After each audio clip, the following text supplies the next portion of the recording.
We've got some. Hey, I'm Luis. And I'm Luis. And you're listening to the Content is Profit podcast. We spent the last 4 years learning the strategies and techniques on how to create content. That turned into profit. Wow. If you'd like to learn more about how to turn your content into profit, go to contentisprofit.com. Wow. Guys, today, I don't know what just happened, but my mind just went blank. But we have an awesome guest and an even awesomer, an awesome topic and an even awesomer guest. Yes, that is right. And we're going to talk about how to generate 6 figures while homeschooling 4 children with a deployed husband and no childcare. Wow. Like total MVP. I know this is the episode that everybody needs to, especially because like we get busy all the time and we want to know all the secrets. Before we get started, guys, please go ahead and subscribe. If you want to continue to see Fonzie make mistakes in the intros, go ahead. You want to know that firsthand. So go ahead and subscribe to the Content is Profit podcast. Don't forget to follow us on social media at BizBros. Go everywhere. That is right, guys. and if you find this impactful, which I am sure you will, don't forget to share it and leave a 5-star review. Okay, before we go with the intro, I'm gonna attribute this to the spiciness in my mouth. It's burning, guys. My mind is all over the place, but let's go. Let's get the guest. So good afternoon. Today we have a super guest. Is she a coach? Is she a business owner? Is she a podcast host? Is she a teacher? Is she a mom? She is all of those and more. She is the business strategist you need. That is right. Today's episode is going to show you how to elevate your game and throw excuses out of the window. Trust me, from now on, every time I'll have an excuse or think I don't have enough time to do something, I'm gonna be thinking of today's guest. She's a seasoned business owner that hosts, in her words, a seasonal event that is larger than your local Target and crazier than Black Friday that's generated over 5 million SMACKEROOS. Okay, we might have added that last part. And she did that while homeschooling 4 children with a deployed husband and no childcare. Wow. Guys, please welcome the process queen bee, our accountability coach, and our favorite soccer mom, Miss Rhonda Melogy. Oh my gosh. I am so excited. I feel like we're at a party or something, guys. This is awesome. Yeah, we are at a party. We are, that's right. Rhonda, welcome to the show. We're so excited and stoked that we finally have you here. Yeah, I've got a permagrin on my face. I mean, I love you guys. I love you guys before, but like I am just like loving this energy right now. It's so awesome.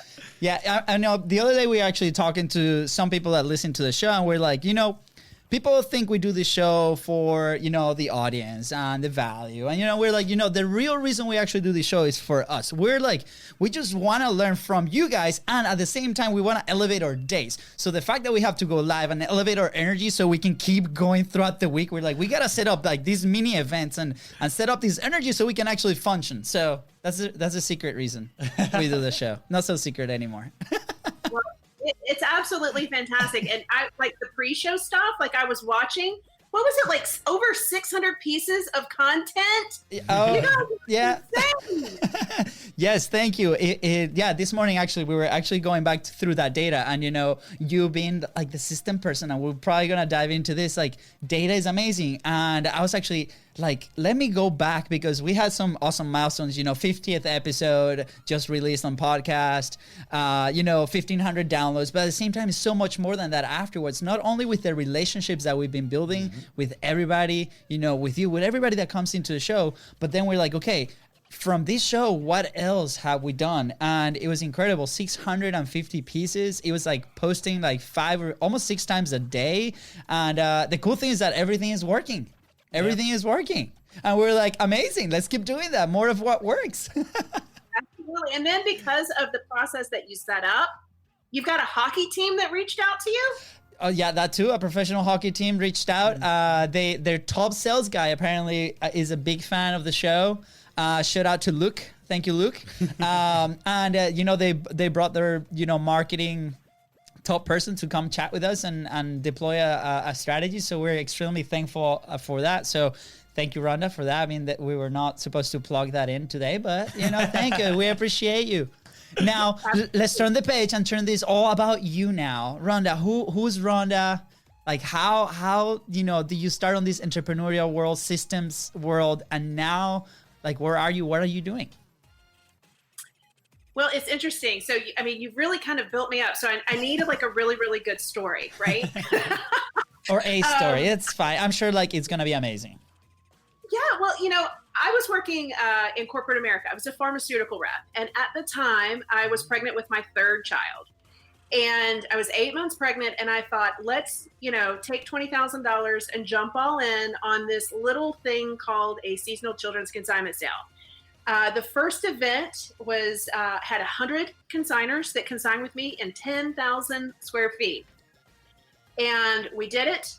And I paid my bills. I had my baby. And we just kept going after that. And literally today, that event has grown. I actually cap registration at 650 participants that fill a space as large as your local Target. I talk about it being crazier than Black Friday. It is crazier than Black Friday because it's a condensed opportunity. It's one of those, you got to get it or you're not going to get it kind of deals, right? Yeah. For retail, and moms just eat it up. And so I've done 34 launches, and over the course of that career have generated almost $6 million in sales. Wow. Now, I know from an online standpoint, like some of the people out there, they're like, well, 6 million is not that much. It's $3 and $5 items. Oh. And so when you say that, and you say you've generated that much, it's like, wow. It really took me, I was like, no, really? What, really? So it really took me a while to really have that number set in. But what that number represents is impacting a community and impacting thousands of families, whether they come to the event and participate or we support through donations, which we have done for 17 years and counting. And so I think for me, what that little event did is it taught me everything that I know about business. But more importantly, when you run an event like that, you are time sensitive. Like when I say seconds matter, seconds matter, because those people are coming if you were ready or you were not. And there have been times when I have not been ready and, I was run over by the bus. That will never happen to me again. Yeah. And so that really, I cut my teeth. I learned everything that I know about business. And now I transitioned online and I work with female online business owners to really kind of help them maximize their magical pockets of time. Wow. What an incredible summary, by the way. This was amazing, and for those listening, and I'm one of those, right? what's what you sell on these events? Like what specifically? Because I had no idea what it is. And just to give a little bit of background, what's that $3 product? What's that $5 product? And there's so many points in there, scarcity and things that we can get into.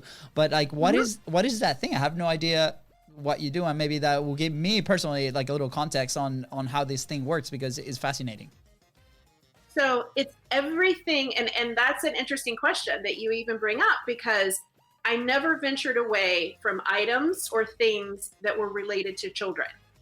So I specialized, I stayed in my lane. I didn't add anything additional to it. So clothes for boys and girls, it's all size and gender order, all of toys, action figures, sporting equipment, shoes. I mean, you name anything that has to do with kids is at my event. And one of the things I would also say is that, we say it's larger than your local Target. Well, you know how small the children's section is in Target, right? Yeah. My event is all kids, and it's the size of Target. Wow. And so that really gives you some perspective of the massiveness of the event, I guess you would say. I'm if you can't, if you're listening right now, my mouth is just to the table, completely open, because it's insane. Once you put that in perspective, is massive. And doing that while having your family and homeschooling and all these things, right? That a lot of people might see it as excuses to execute But this is just incredible. I can't wait to dive in. Yeah, I mean, it's like you said at the end, and I'm back, guys. I'm here. Yeah, Fonzie's here. I was a little quiet. Again, my mouth is on fire right now. But it's like you said, you mentioned the magical pockets of time, right? Yeah. And I mean, it's interesting because, lately, not too long ago, I actually read this thing that I don't remember exactly who it was. So I'm sorry, I cannot attribute it to that person. But it was like, you cannot save time. Is like you can allocate time, right? So in my eyes, you are a professional time allocator, right? Like you know where to put your time to be the most productive.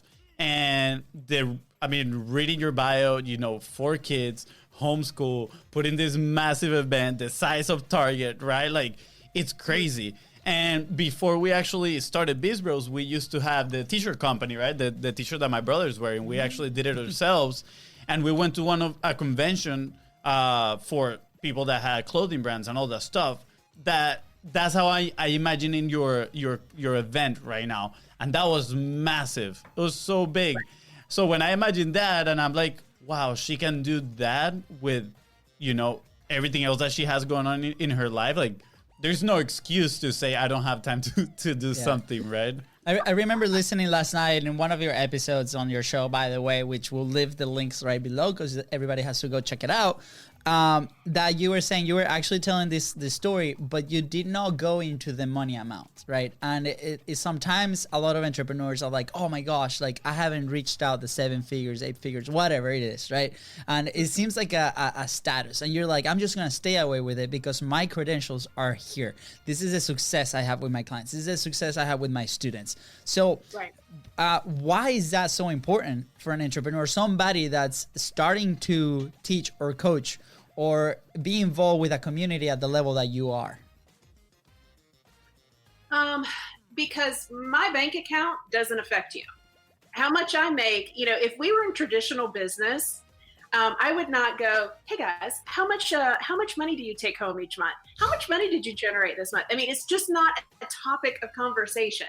And I totally understand that, like, the revenue is, I don't know, we're elevating ourselves, we're giving ourselves props. So I can do the thing because I've generated the thing, right? Yep. Yeah. I think that what that can do is it can start comparitis.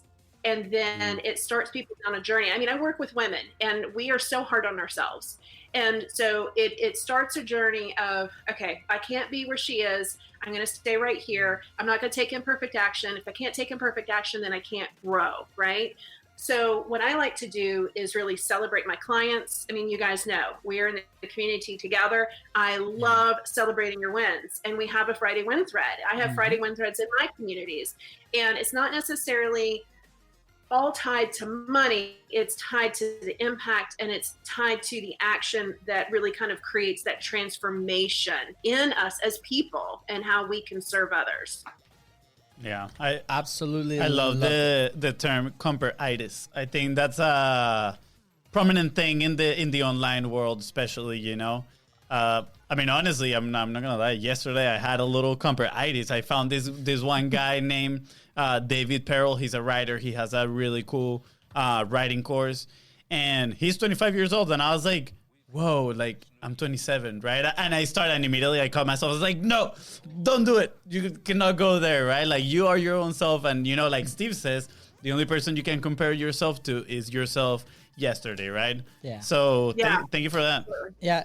I love it because, I mean, going off of what Fonzie was saying, the second that we started to look at Offer Lab as a program, right? And this opportunity to be coached, we saw Austin, we're like, dude, he's like my brother's age. Do we really trust this guy? Right? Yeah, it's the same thing. He looks like 21. And he looks 21. And after a few words of just talking to him, and this is where you come into play, because one of the things was you guys are going to have an accountability coach. This was not an easy investment. We talk a lot about investing in yourself. I'm sure you do that with your community. But part of that is like, okay, having somebody of that background. Not only, we never ever saw the revenue side of things. We saw it's like, okay, she is really worried about the progress that we could make as students on this amazing program. which you have. So I want to give you a massive shout out because of that. And I know that sometimes we're behind the shadows, but we're there every single time. We're like, oh my gosh, we have to execute because, you know, that accountability coach, in this case, you, Rhonda, is helping us move forward. And I think this is such an important factor. And we just jumped off of a sales fulfillment masterclass by Brooke, right? And Brooke Evans, an amazing coach. But it's wonderful what she says. And I want to tie down to this point where it's like, whenever you make a sale as a business and with your content, you're promoting that sale. It never stops when you swipe that card. It starts when you swipe that card. And then at the end of the day, as your company, is like your responsibility to make sure that that person is having success. If you establish the systems and the processes so they can have that success. So through this journey, Rhonda, have you experienced some kind of, and I'm sure you have, but what are some of the biggest challenges that you faced while building this business and growing it to the size that it is, or, you know, now the community that you help? Well, I think for my seasonal event, you know, one of the luxuries that I had was that it was every 6 months. And so and a majority of that particular event happens before we even get to the event, like people register, and I am encouraging, you know, we're registering pre-sales. Like we do so much before we even actually kind of get to the event. And so the luxury of that is that you don't pick at it. You know, as business owners, like we could go down a path, maybe 6-7 days, maybe, oh, this isn't working, switch paths. And then try something else and start 6-7 days, oh, this isn't going to work, and switch. For me, it was every 6 months. And once I had my process in place, I worked my process. And, you know, originally I tried to tackle too much. And, you know, you get the results of that. You have to like go through things. Like some of my stories are insane, of things that you would never expect would happen at an event like that. Or there's always something new, right? There's always an issue. There's always a problem. You got to work the problem, right? But I think that the luxury was that it was every 6 months and I didn't pick at it. The challenge for me as my children got older was that we were homeschooling. And it happened during the school year. My event is 2 hours away. So I used to, before I delegated and now have a director who runs the program, I would leave for like 7 or 8 days. So I would have to have all of the school ready to go. I would, you know, have everything cooked, everything ready to go. And at one point, my husband was deployed while the event was going on and we were homeschooling. And so if I didn't show up, the event didn't happen. And so that was one of those rude awakenings of like, I got to take myself out with processes and systems so now I can delegate. And so because of that now, I have a structure. So I have a director, and then I have team leaders, and I have staff, and we have like 400 volunteers that run the whole thing. Amazing. Wow. Amazing. Yeah. 400 volunteers. Yeah. I mean, you've got to with an event that size. You can't. Yeah. Otherwise, you're going to be sitting there with a onesie, sitting there swaying in the wind, and like all of these women come at you. Yeah, that'd be crazy. This is what I envisioned. There was this store back home.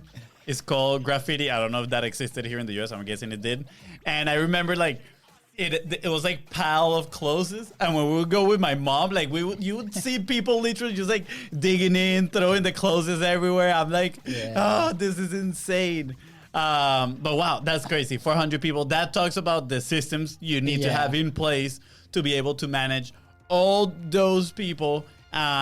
And for them to know exactly what tasks they need to do. That is impressive. Yeah. So, and we're leaving this, I think, with the business and everybody in the community that are developing something new. You gotta start creating those systems and processes in place. And I think it's obviously a learning experience, especially like also if you want to start creating that content.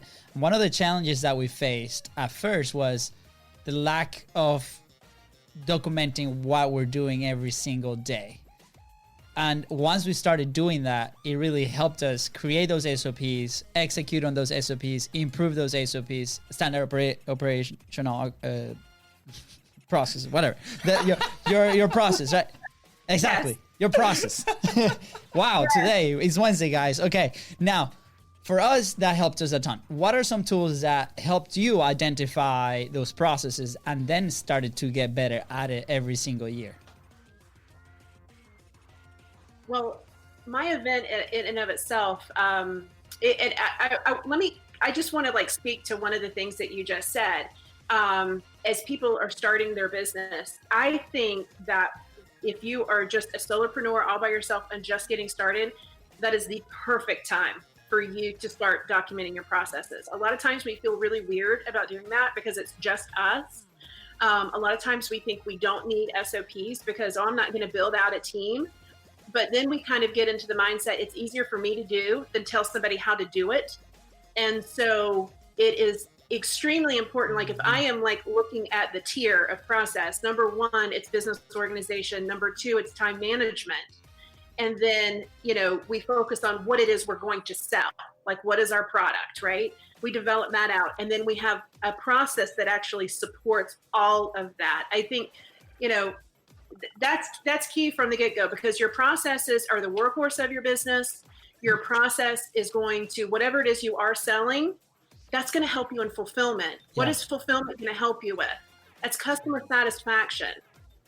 And so, I mean, it's really, really critical at any stage of your business. Don't wait until you kind of quote unquote, and if you're listening, these are air quotes, made it. Yeah, do it now.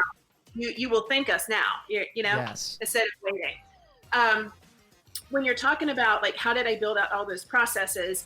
My event is in phases. And so there are specific phases that I will just take the problem, or I'll take the day, and I will work backwards. And then I will say, okay, we've got setup. It takes us 4 hours. This is how many people we need. These are the stations. We'll set out all of the tools and resources. We will direct, and then we get the job done. And so that's really for every single phase of my event.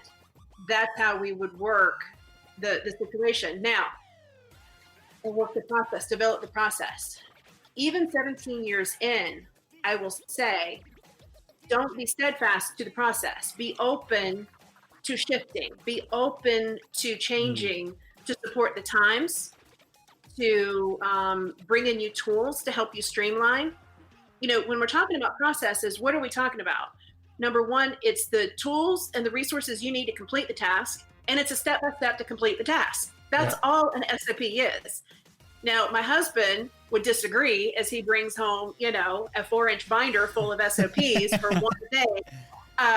But really, the nuts and bolts of it, that's all that is, right? Tools and resources and step-by-step how to complete the task.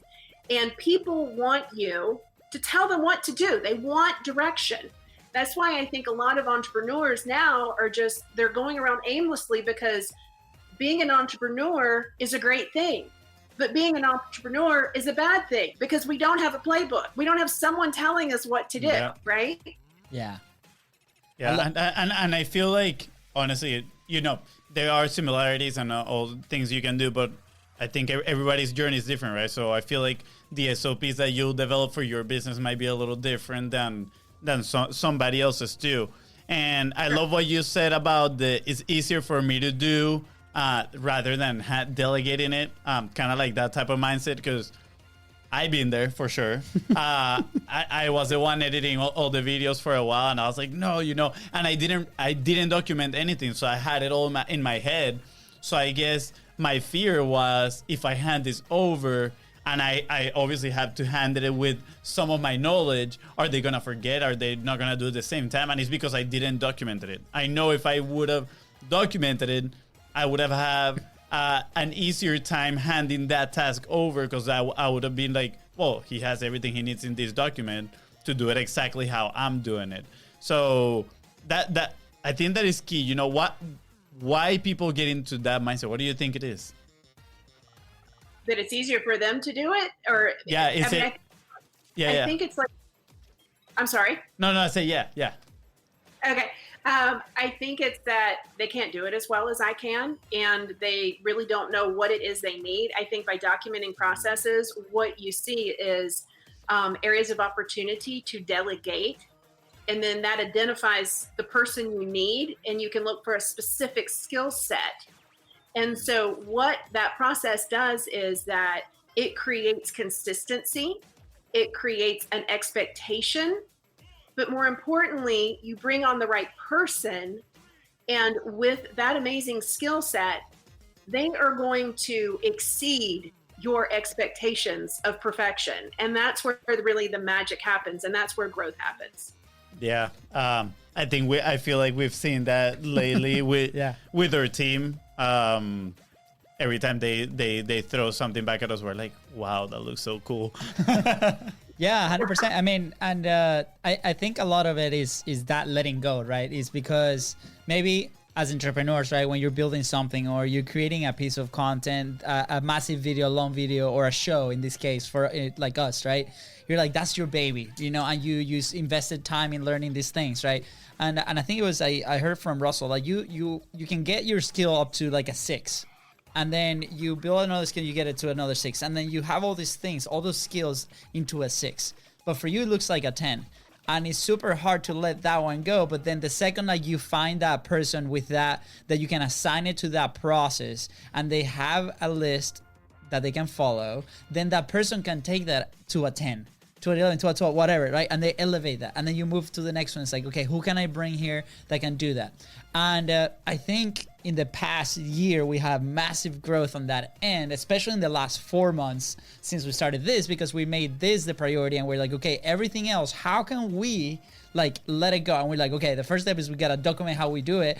And then with the team, we consulted. We're like, okay, here's how we do it. How will you do it better? How can we get to these results instead of this result? And it was amazing because ideas started flowing both ways, and the result was so much better and so much faster. And once you experience that, and once you have a taste of that, you're like, oh my gosh, who else can we bring?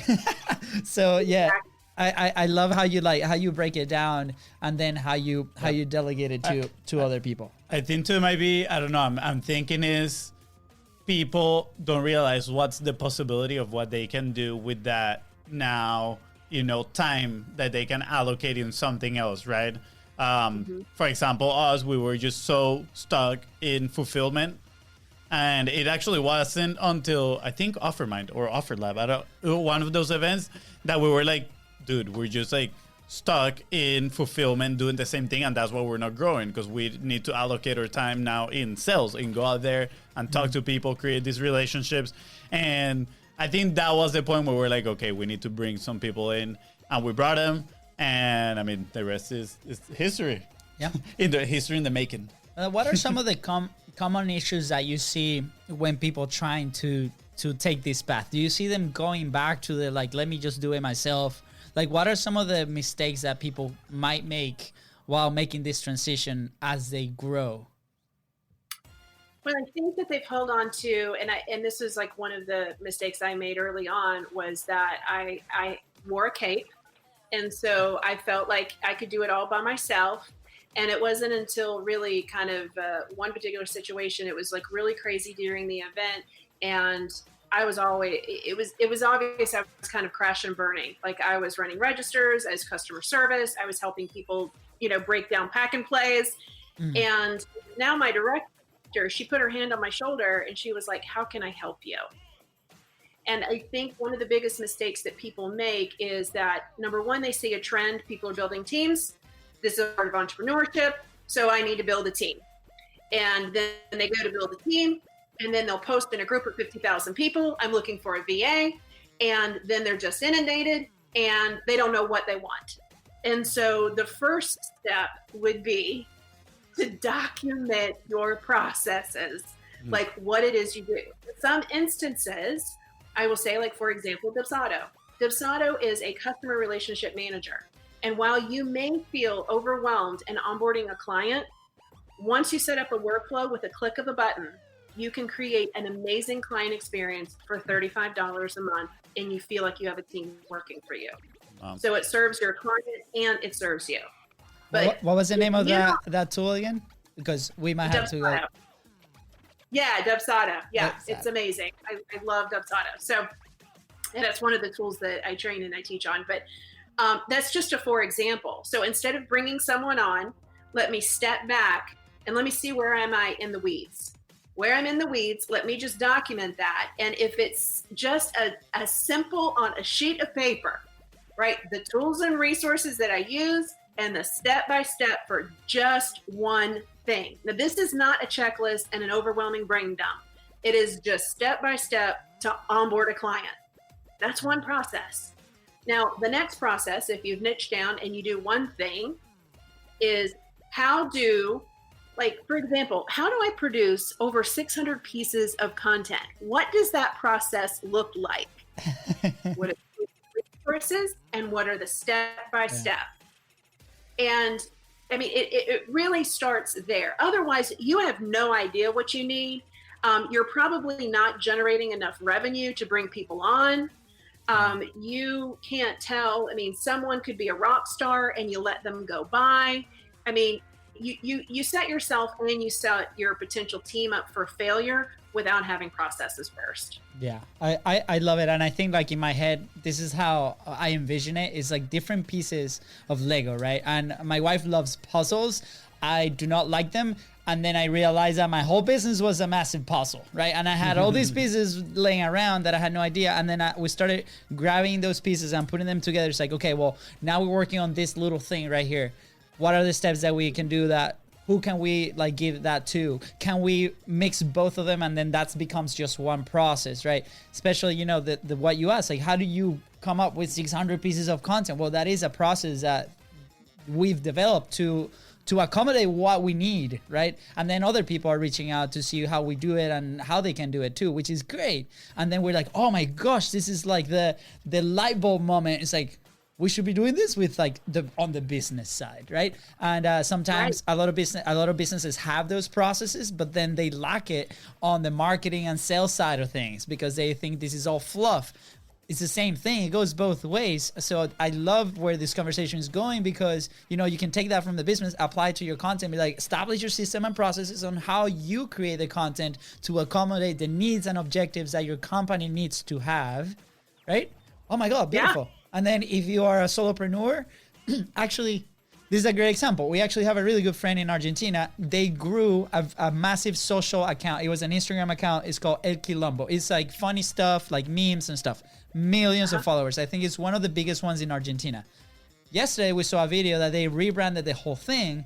And now what they're doing is like they documented everything that they did and then they turn it and flip it into a business and a company and an agency, teaching all these frameworks and documenting whatever they did. So that is a beautiful example on how to do it backwards. So if you're a business that have no idea on the content, flip it, apply it to your content. If you are somebody that creates a ton of content and don't know, flip it and apply it to your business.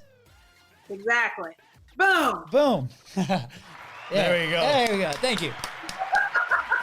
Massive clarity through these conversations. Rhonda, thank you. Wow. I'm going to have to hear that on repeat again for myself. So I can play every time like I'm doing, I should do that myself. I'm just going to play this little bit. That's it. All right. That sounds good. Yeah. I've noticed in our business right now, for example, when I feel like I'm all over the place. That's when I know this, like, okay, I need a system here. I need a process. How can I create something that is going to allow me to do this without having to put so much brain effort every single time, right? And we noticed this in the beginning. At the beginning, it was on the fulfillment side. I was all over the place. And now eventually, like, that piece got built up and then move on to the next one. All over the place. Okay, that piece got built up. Move on to the next one. But I think, too, it's really interesting even about your content repurposing process that you guys have built. You did not start there. And so it's really important, I think, for people to not compare and to know that they have to have a starting place. And you guys, the beauty of a process is that you implement it. And with each implementation, you evaluate and you add to if you need to, right? The goal is not to keep switching and doing. The goal is consistency, and the goal is to build. And what you have done did not just happen overnight. It was something that you implemented, and you're like, did this work? Did this work? Wow. That a part of the process is evaluation, right? We talk about this. Yeah. So I think that it's just get started. Yeah. Just start. You know what? I think a really good example of this, and I know that you guys know this down in Florida. Think about the Chick-fil-A drive-through. My goodness. Like, wow. Yes. Yeah. It is so my favorite. Why is that? I mean, let's think about like before all of this stuff hit. I mean, they didn't even like think this stuff was going to hit, but it was like driving through in a Cadillac, going up, amazing customer service. And then it's so interesting, like when all of this happened. So the only thing that my Chick-fil-A added was like this big circus tent, and they were still amazing. And then I look at this other restaurant that looked like they were tailgating.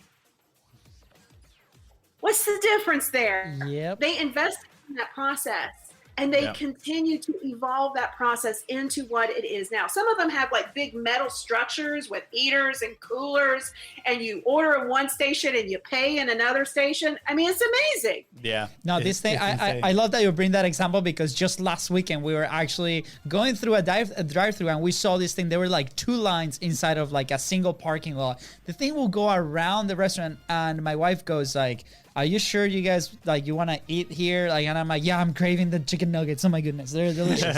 and the strawberry milkshake. That's my thing. Chick-fil-A sponsor the episode, please. Thank you. Yeah, please. And I'm like, let's just try it out, because I've seen like that's it. And it literally took us less than 3 minutes to go around this thing. And the amount of people that were there, they had such an incredible process.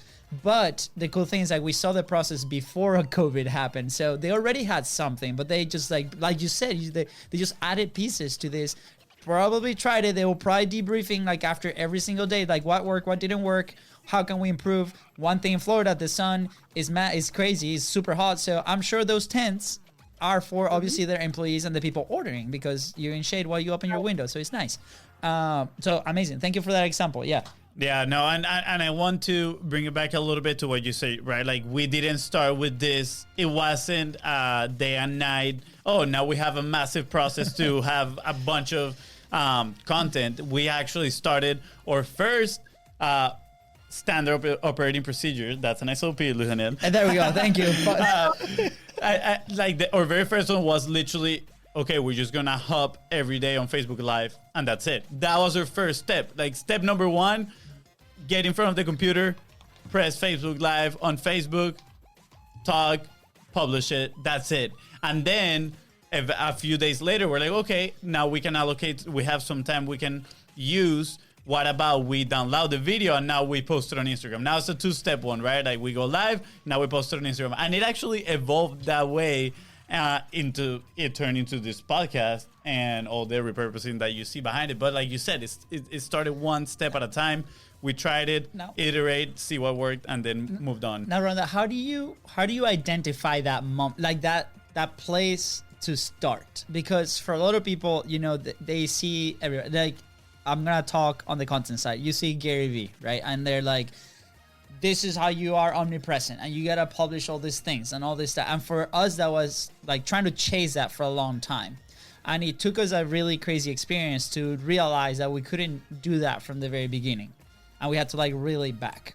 So we have our own story, but how do you like either teach people or like, or point them in the right direction? How do they find that spot?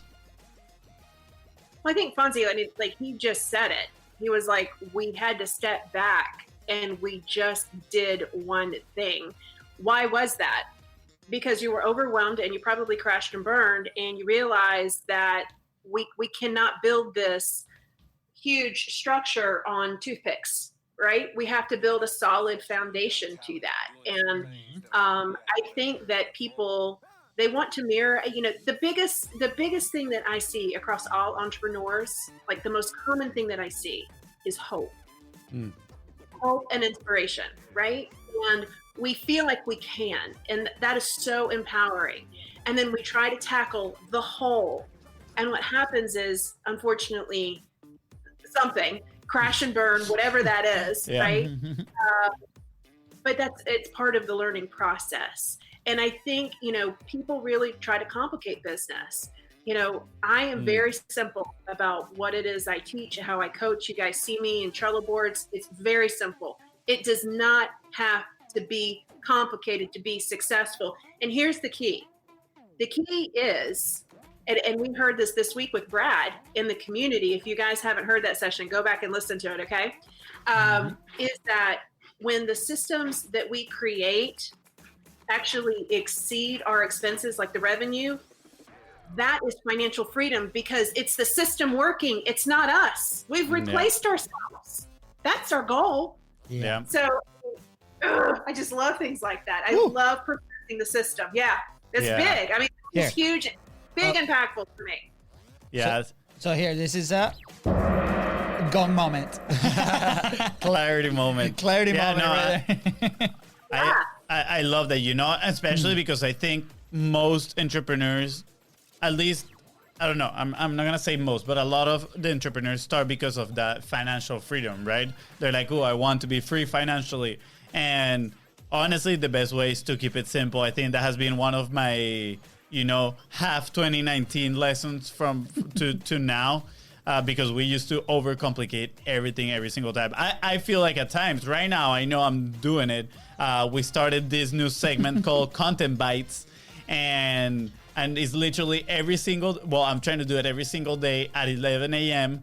And I just bring, you know, real entrepreneurs that are publishing and they have some cool businesses. And we just talk for 30 minutes on Instagram Live.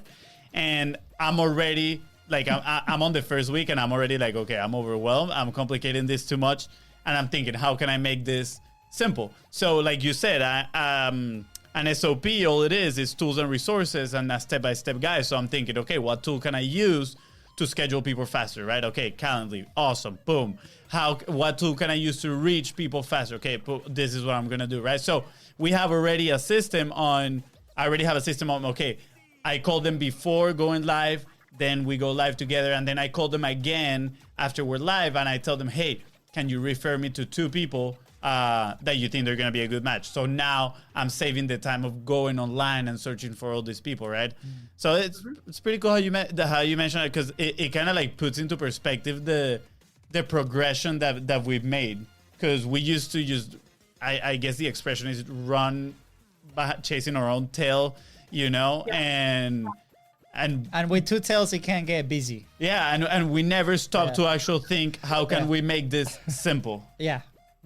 I love it. Well, yeah, and I think, you know, it's when we talk about financial freedom, this is something else that Brad said. I got to give props to Brad. People attach a financial figure to that. Oh, I think if I make $1 million, and typically people are like, if I make $1 million, then I'm going to be financially free. So then what happens? Then they go into a mode, they're locked down in their computer, they're chained to the computer, and how this online business thing, this really isn't working out for me, because you know, it's the process that supports you that really makes the money. And if you can remove yourself from that and just sprinkle in some patience with that, it's golden. It really is. Amazing. Yeah. Secret recipe to financial freedom. Yeah, I mean, I love it, because you know how many stories haven't you heard about people losing themselves in that journey where they're like, oh, I'm chasing this financial freedom, but then it's like burnout, bam, right on your face, right? and it is exactly that. Is we don't have the processes. Like, again, I feel like I felt it. I feel like sometimes I'm still even there. I don't think we have the right process. We're working on that, right? Yeah. But that'll be the goal, to eventually remove yourself and your business being able to live without you having to be there. Yeah, I think it's pretty interesting too, like taking this to the content side. We've had a few calls now with people that we've been onboarding, and part of it, the solution that we provide for the content momentum product, they need a strategy already to have that strategy in place, right? And it's like, okay, what is the system?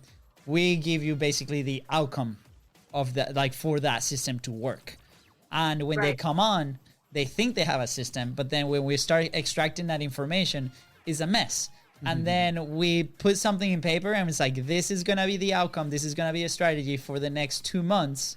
We got to go back and reevaluate, like you were saying, Rhonda, earlier. But then something sparks like, oh my gosh, I need to change this. I need to like flip it and change. And okay, is sometimes it's very frustrating, and it's interesting that we see that with some of our clients and some of the people that we're helping.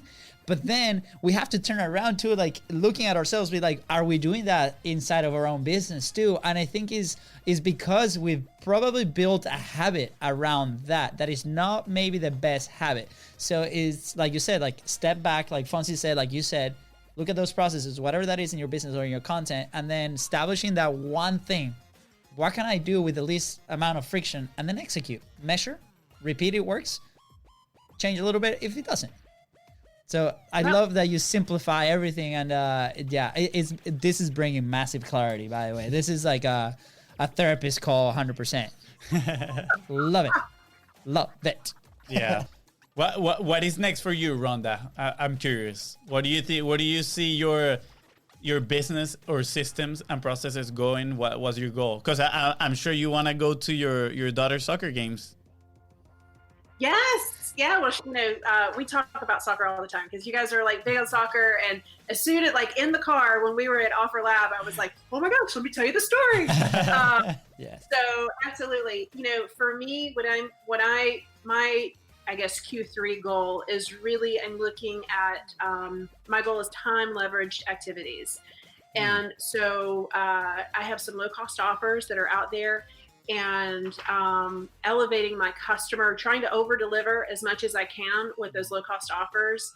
And if we're a good fit, taking the next step with me, and all of that via ads and nurturing sequences. And so I get to show up. I get to do what it is I love to do and support my peeps in my community. And then I get to go be a homeschooling soccer mom and do the things I like to do here on the property with the chickens and the dogs and all the things. So I'm really putting processes in place right now to help me leverage my time and take me out of my business, so to speak. That's awesome. I love how you explain that and I don't want people to miss this, doing what you love. Like you want to show up and do what you love. And, recently I was reading 0 to 1 from Peter Thiel, who's one of the co-founders of PayPal. And he was talking that usually like startups in Silicon Valley, they need two partners, right? One that is like business savvy and the other one that is like a little bit more technical. Mm-hmm. And that's so they can complement each other and each one of them do what they like to do, right? And in part, I think that's a little bit I think at some moments we like embrace different personalities. Like I think I'm more technical sometimes, and then I like to be like more businessy sometimes, and then he's just business over here.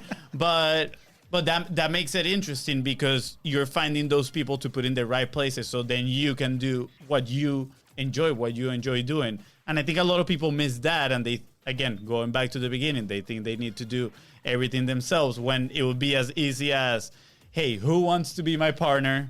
Let's split this, work smart, and I'm sure we can find a solution way faster than sacrificing a few years of my life. That's right. Yeah. Awesome.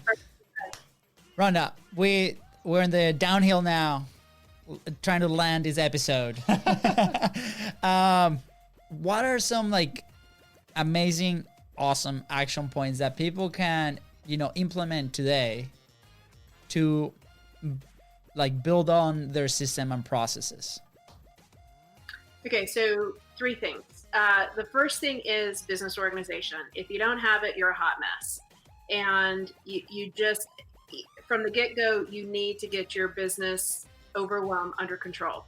Number 2, time management. And so I have a workshop that I put people through. It's called Time Management Rockstar. And we talked at the top of the hour about magical pockets of time. For me, as a busy homeschooling soccer mom, in the early days, it was somewhat of a struggle between managing like all of the things.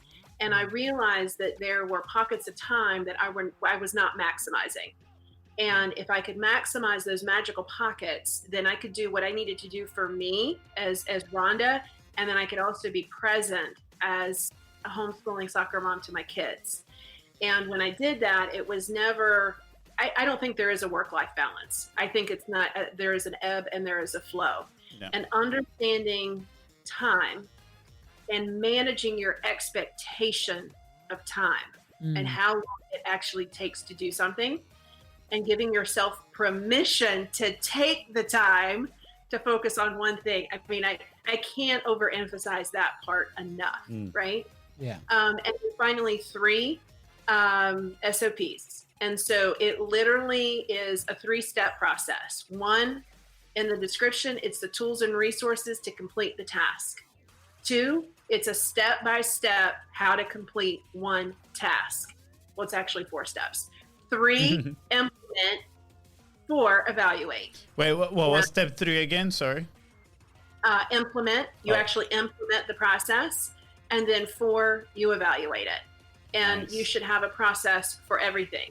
Customer service, your Black Friday sale, your content production, your recording of your content. You should have, one of the processes, I think it has 17 steps that I share, is like Facebook Live. 17 steps. You're like, how in the world does a Facebook Live have 17 steps? Well, Yeah. are we getting on for the sake of getting on because we know that we should be on Facebook? Or are we being intentional with our time and really utilizing what can now be an asset for us to then share and impact others? Yep. And so when we think about it a little bit, I got the thumbs up. When we Oh, think about massive thumbs up here because we're actually, I love all this. yeah, I mean, it's just a different perspective. Don't do for the sake of doing. I mean, you're not going to get a return on investment on that. Yeah, and I love that you brought that point home because, the show is called Content is Profit. There's a reason it's called Content is Profit. Not only because people, when they think monetizing, is not only advertising. There's a lot of things, and a lot of people have amazing processes behind what they do that then they can turn around and help people that are in a position to learn and have massive success. And it's funny because now that we have this, we've been sharing, what we're learning and different things. People have been coming to us. Like, for example, today, somebody reached out and they were like, guys, do you guys help launch shows? And we're like, no, like we launched ours, but we don't do that yet. Maybe later, we'll see. Like we're running some experiments, but I can refer you to somebody that does really, really well. And I can show you what we did. And if you want to replicate it, awesome. But, I don't feel good enough yet to turn around and charge for that. I can totally do it for free and help you, but I don't think it's a product yet. So I love that you brought that point of the processes and documenting everything, because you could be helping so many people solving problems that they're having today. Yeah, I mean, wow. Now I just had like a flashback. The way we came into the entrepreneurship world, and my brother laughed when I say that word, entrepreneurship. You got this. Your accent is sexy. Okay. The way we, so much. You are so much fun. Oh my God. So the way we came into it was through what some people call the gateway drug to the entrepreneurship world, which is a Tai Lopez course, right? And now that we're talking about all this, I'm thinking what he sold us, the course, was literally a bunch of his SOPs that he used to create his marketing agency and then just turn it around and create it into a course. And I was like, interesting. Yeah, massive massive gong moment. There we go, gong moment. Awesome. Rhonda, we know that you have a show, right? And you've been publishing for a while, and not just on the show, but you publish every single day in the community as well. You get on lives, you interview people.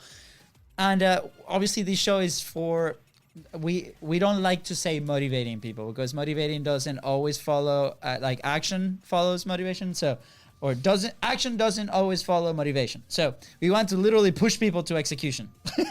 We're like, go do it. So where would you be without publishing? Where would you be right now today if you were not publishing? Wow.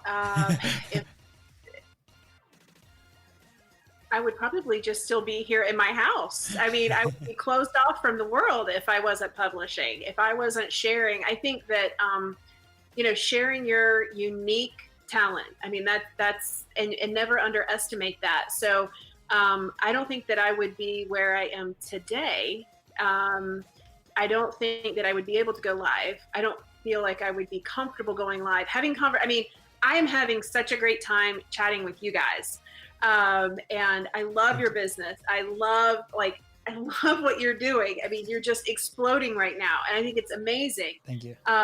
Without content, without publishing, who would know who I was? Thank you. Thank you for sharing. Powerful. Yeah. It's funny. Like we started asking this question because like we asked that question to like ourselves. We'd probably be out of business right now if we did not start publishing the show 4 months ago. Yeah. And we're like, we're curious, you know, and there's some people that publish differently. You have your show and you go into groups and different things. People publish. There's other people that have published books or, you know, different types of content. It doesn't have to be social content, but like it's amazing to see how the reaction of people and how much it means. And not only on the business side, but on the personal development side too. I think that has been one of the biggest ones for us. Just the fact that we feel comfortable having this conversation over a live feed. And I now rather have a conversation over a live feed than behind closed doors, just because we know that it can help a lot of people that might be in that position. I think my brother's biggest gain was that he finally learned how to speak English. That's it. Yep. After 10 years, I had to do it. I had to do it. Well, and I think you brought up an interesting point. It's like, it's making a connection. It's storytelling. It's sharing your unique talent, your gift, doing it in a way that people can relate to you and are attracted to you. I mean, I know that you have to get comments all the time. Like, I want to work with you guys just because, I mean, what you're doing, I love what you're doing. You make it look like it's so much fun. I know that you have to get those comments from people. You know, forget no like trust factor. It's just really, it's making connections and it's making the big world seem small. Yeah. I honestly started enjoying it more because before I wanted to publish and I'll make the effort, but I think I was tackling it with the wrong, point of view. I think I was seeing it as, I have to, just because I have to stay top of mind. And yes, you have to stay top of mind. That is part of the game. But when I started seeing it as I have to, because I want to build all these relationships, that's when the game changed for me. Because now I'm excited to put myself out there. And I'm excited to have these conversations like the one we're having right now. And now I'm like, as my brother, I've tried to join Twitter like 5 times. And I always quit after like half a day. I'm like, no, this is not for me. And the other day I joined and we follow these email marketers that they do like a Twitter conversations, like 1 hour a week. Yeah, shout out to Kennedy and Rob. Yeah, they were on the show. Amazing guys. Yeah, they're awesome. And they do it live with people, right? And they have like these questions that they drop every like 5 minutes. And then you have a bunch of people just talking and discussing, right? It's awesome. And I was like, wow, this is amazing. Like I'm literally building this relationship live here on Twitter. I want more of this, right? So I unfollowed everybody and I started following people that pretty much has that same outlook of let's build these relationships. And it changed everything for me within that platform, right? And now he's obsessed. And now I'm obsessed with Twitter. I'm like, after this, I'm going to go tweet my thoughts. And then he's documenting it and then he's going to teach it to me so I can do that too. Yeah. And I literally, so my brother, it's like, I see it now as a thought journal. Twitter, like, I'm gonna use it as my thought journal. When I get these like random gong moments, boom, I'm gonna just tweet it out there. I was gonna say that I'm not into Twitter. We've got chickens. Love it. We have chickens and a baby rooster that just right now he's trying to find his voice, but it sounds like you're strangling him in the coop. But, well, that's cool. I do. I've not been able to get into Twitter myself, to be honest. To be honest, like, I really try to get into Instagram. The only really thing that I love about Instagram, do you know what I love about Instagram? And I know you guys are going to love this too. What? It's the stories and the DMs. Yeah. That's the only thing that I want to use it because what are we doing? We're making connections that way. Yes. Yeah, absolutely. Actual relationship. It's funny because, and I know we're sending a little bit, but I love this. My wife is like, get your face out of your phone. You have no friends. Go out. Go mix with people. And I'm like, well, first off, we're quarantined. We can't do that. And second, I'm making a ton of friends. Look at all these people we're having conversations with. And you know, the reason she doesn't listen to the show is because she doesn't like my radio voice. And that's okay. I accepted that. That's fine. But she's making the commitment. No, she's like, as soon as she's done with pharmacy school, which has been crazy, she's like, I'll listen to a couple episodes. to make you happy. Hopefully she likes it. We'll see. But it's okay. Drop a message for her. Drop a message. So yeah, fully supported. But anyways, but the thing is, like, she's like, oh my God, you know, I'm concerned that you have no friends. And I'm like, well, you can rest in peace. You can like sleep easy, because I do have like all these relationships that we're building online. I do have friends, baby. I do have friends. But what a great opportunity, right? Not only for on the show, but on Instagram, on DMs, meeting people all around the world that have your same interests, your same passions, right? Is making the world smaller. And we see that as a massive benefit. And when the world opens up again, oh my God, the possibilities are endless. Like we could go anywhere and have somebody with the same core principles, the same passions, the same tastes, meet us there, and that's it. You already know that person. Yeah, I want to add something a little bit there. I found enjoyment too in actually meeting people with a little different thoughts, because it's like, wow, you can have a healthy conversation as well, right? And learn from these people as well. So it's pretty cool. And eventually, you know, we've talked about it. We're gonna buy the Biz Bros van, and we're gonna travel cross country with our podcast setup, and we're gonna visit all our friends in live, and we're gonna record this podcast live. Yes. That's going to be insane. You're going to have to come to South Carolina. Oh, we will. We will. There'll be like a massive like road trip that we'll do. Thank you, Holly, for the idea. Yeah. We're budgeting for it. Yeah, definitely. Rhonda, how can people find you? How can people connect with you if they're interested on what you do and they want to work on their systems and processes and all this amazing stuff so they can have the life that they want? Just my website is great. I know I'm like old school. Like I am social, but Rhonda Melogy, like if you look at Facebook and people, then I always know it's a telemarketer who's calling me, right? Because they never know how to say my last name. But Business Plan of Action. BusinessplanofAction.com is like the home base for everything. And then we can connect socially too. I love it. Awesome. Guys, you heard the episode. You took in all these values, so go and visit her website right now. Go do it right now. Right now we got 2 minutes behind cameras, so please don't leave while we say bye to everybody. So with that being said, guys, thank you so much for tuning in. Please don't forget to subscribe. Smash that subscribe button on the Content is Profit, and follow us on social media at BizBrosCo. That's right, guys. And if you found this episode impactful, which I am sure you did, and as you can tell, this is our process for the outro, don't forget to share it and leave a 5-star review. Bye.